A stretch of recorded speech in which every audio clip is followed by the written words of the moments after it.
Pessoal, você já deve conhecer o Google dos vários aplicativos que ele faz, além do Android, que deve estar no seu celular. Mas hoje a gente veio conhecer um laboratório secreto deles, que faz, entre outras coisas, aquele carrinho que está ali atrás, ó, é o Waymo, que dirige sozinho, para isso não tem nem volante. Outra coisa legal também que a gente vai ver aqui é o Loom, o projeto de balão que leva a internet a lugares desconectados, que está inclusive no Brasil, hein? Vê só.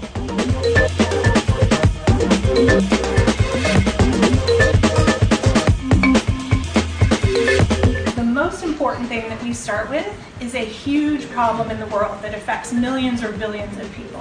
So for example, with self-driving cars, we knew that 1.2 million people die on the roads around the world every day. That's a huge problem. Or in the case of Loon, we know that half the world still doesn't have, internet access.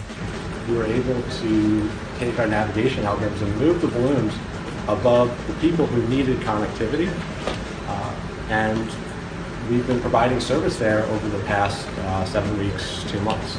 So the net result of this was that we've moved 160 gigabytes of traffic through Loon's system. So for context, that's like 30 million WhatsApp messages, that's like 8 million emails, something like that.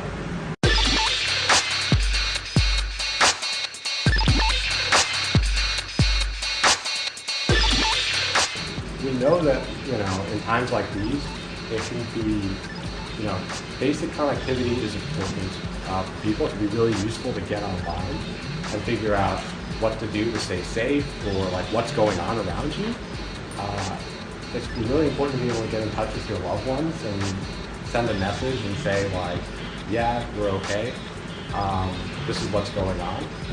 So that's the scale of the problem that we start with. Then we look for a breakthrough technology, some sort of weird kind of science fiction sounding technology that if we could make it work would actually help us solve that big problem.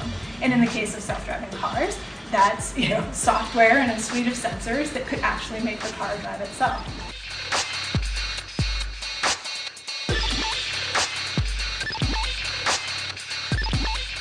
So the idea behind Makani is that what if you could make a wind turbine that didn't need tons of cement and steel to reach up into the sky to access really strong winds? Because the higher you go in the sky, the more steady and reliable and strong the wind is.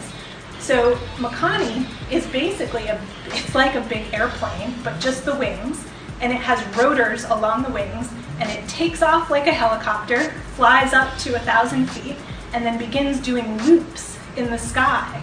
And it's attached to a tether, but it makes electricity as it's doing loops, and then it sends the electricity down the tether to the ground.